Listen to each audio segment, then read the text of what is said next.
안녕하세요. 믿음의 습관 박형규 목사입니다. 오늘도 하나님 사랑하는 마음으로 이 자리에 나오신 모든 분들 환영하고 축복합니다. 우리의 신앙은 무엇일까요? 우리의 신앙은 어떻게 가꾸어야 할까요? 하나님의 그 은혜를 따라 우리는 살아갑니다. 우리가 말씀을 따라 우리의 삶을 다듬어가고 우리의 모습을 닦아서 예수님을 더 선명하게 드러내는 모든 성도님 되시기를 예수님의 이름으로 축복합니다. 우리 신앙의 스승인 윌리엄 에임스를 따라서 걷는 하나님을 향한 믿음 두 번째 시간입니다. 야고보서 2장 14절에서 17절 제가 봉독하겠습니다. 내 형제들아, 만일 사람이 믿음이 있노라 하고 행함이 없으면 무슨 유익이 있으리요? 그 믿음이 능히 자기를 구원하겠느냐?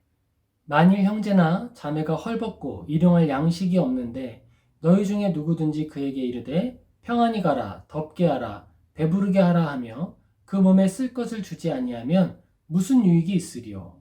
이와 같이 행함이 없는 믿음은 그 자체가 죽은 것이라. 아멘. 우리는 하나님을 믿는 사람들입니다. 그런데 하나님을 믿어서 구원을 얻기 위해 올바른 행실을 추구하는 게 아닙니다. 우리는 하나님을 믿어 구원을 얻었고 의로운 자라 칭함을 얻었습니다. 그런 우리가 이제는 하나님을 기쁘시게 하고 하나님을 향한 내 마음의 사랑과 열정을 표현하는 수단으로서 우리의 삶을 사용하는 거예요. 우리는 하나님의 말씀을 듣고 믿음을 얻었습니다. 이 믿음은 우리에게 오늘 주어진 천국을 살아가게 합니다. 선한 일을 꿈꾸고 계획하고 실행하는 것, 얼마나 아름답습니까? 이 땅에서도 아름다운 열매를 맺을 것이고 하늘에서도 하나님 앞에 칭찬 드릴 것입니다. 우리는 오늘을 천국으로 살아가는 거예요. 천국은 죽음 이후에 도착하는 먼 곳에 있을 뿐만 아니라 우리의 오늘 이 자리에도 함께하는 것입니다. 요한복음 11장 25절에서 26절입니다. 예수께서 이르시되 나는 부활이요 생명이니 나를 믿는 자는 죽어도 살겠고 무릇 살아서 나를 믿는 자는 영원히 죽지 아니하리니 이것을 내가 믿느냐? 아멘.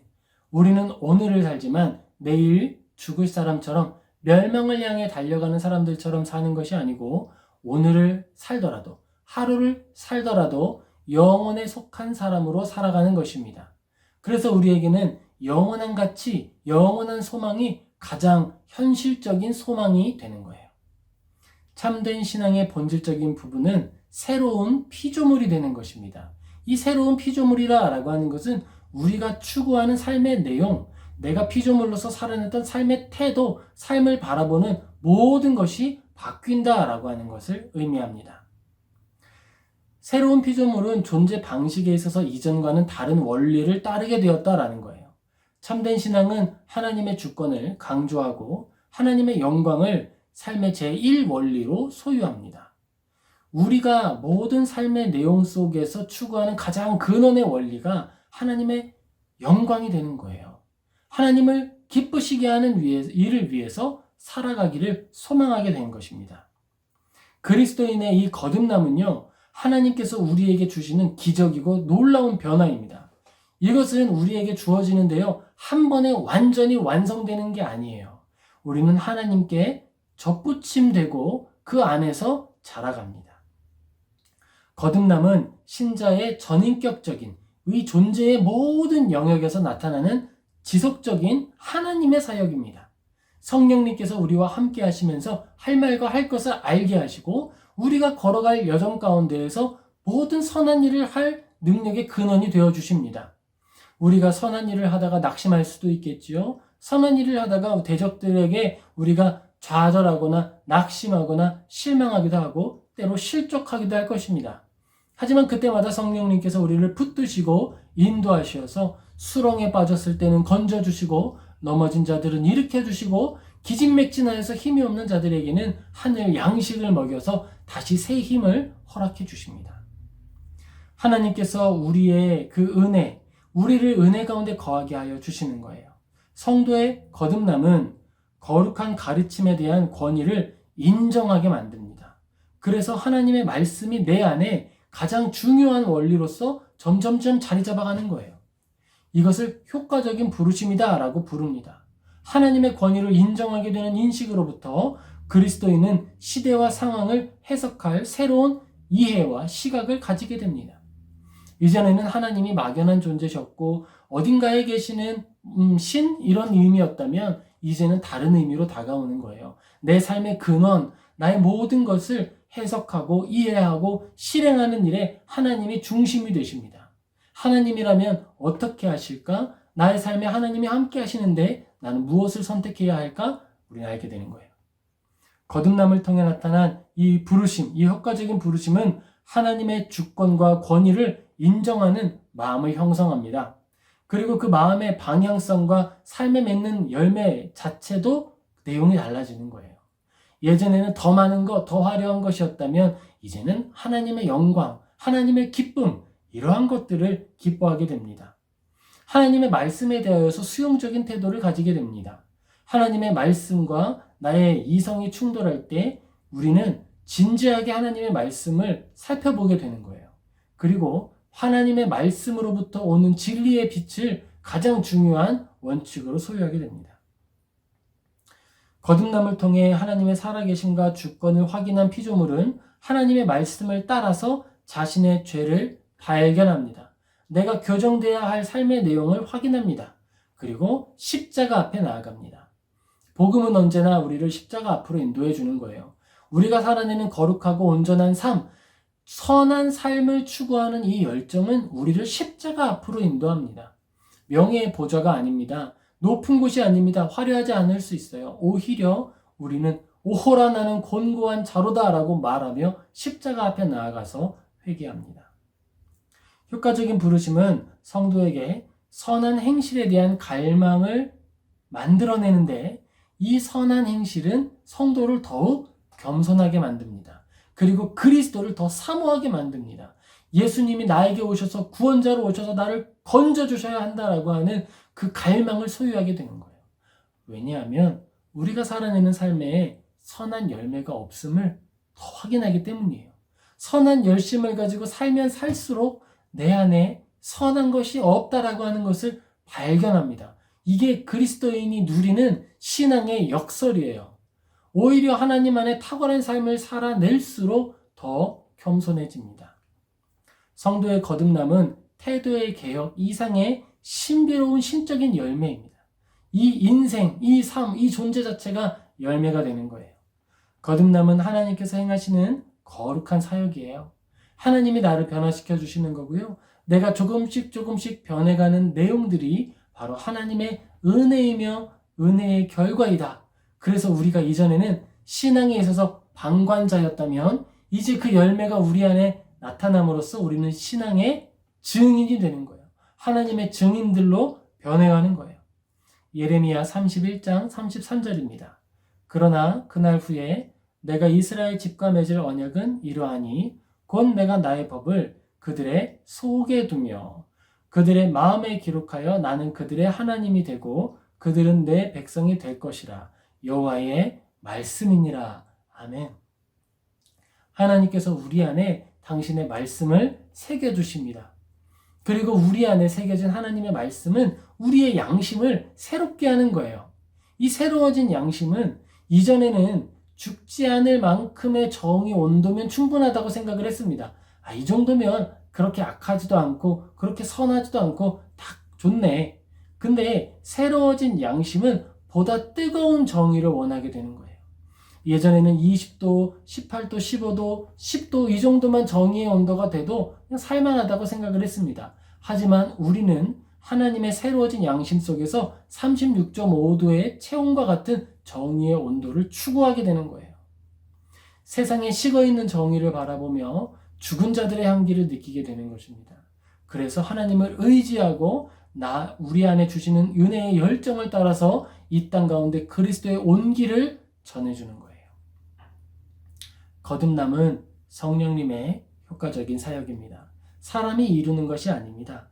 그러니까 우리는 더더욱 하나님의 말씀을 의지해야 하는 거예요. 우리가 거듭나기를 원하고 변화되기를 원하고 하나님의 말씀으로써 은혜를 누리고 사는 영광의 삶을 살기를 원한다 그러면 다른 것이 아닙니다. 하나님의 말씀으로 더 가까이 나아가야 하는 거예요.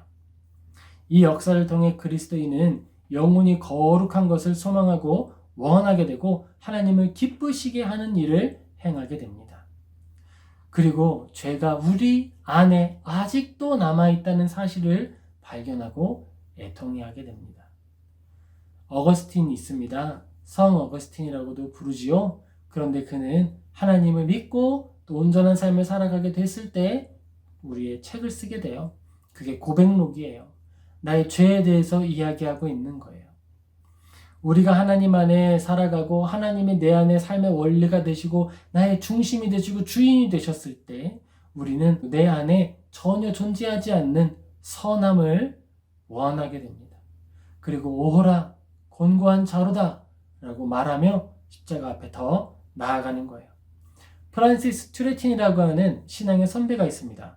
이렇게 이야기했습니다. 거듭남을 통해 성도에게는 거룩함을 향하는 초자연적인 습관이 주입된다라는 거예요. 하나님께서 우리에게 거룩한 습관을 부여해 주십니다. 그것은 하나님의 말씀 앞으로 달려가는 것이고 십자가 앞에 나아가서 나의 짐을 내려놓는 거예요.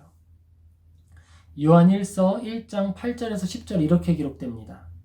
만일 우리가 죄가 없다고 말하면 스스로 속이고 또 진리가 우리 속에 있지 아니할 것이요 만일 우리가 우리 죄를 자백하면 그는 미쁘시고 의로우사 우리 죄를 사하시며 우리를 모든 불의에서 깨끗하게 하실 것이요 만일 우리가 범죄하지 아니하였다 하면 하나님을 거짓말하는 이로 만드는 것이니 또한 그의 말씀이 우리 속에 있지 아니하니라.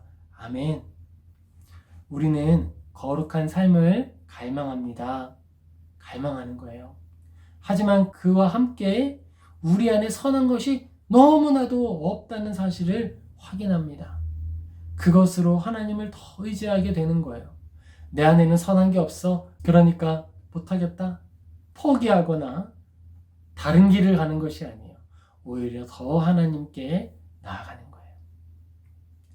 우리가 하나님 사랑하는 마음을 가지고 더더욱 주님께 가까이 나아가게 되기를 예수님의 이름으로 축복합니다. 하나님 우리 버리지 않으십니다. 하나님 우리와 함께 하십니다.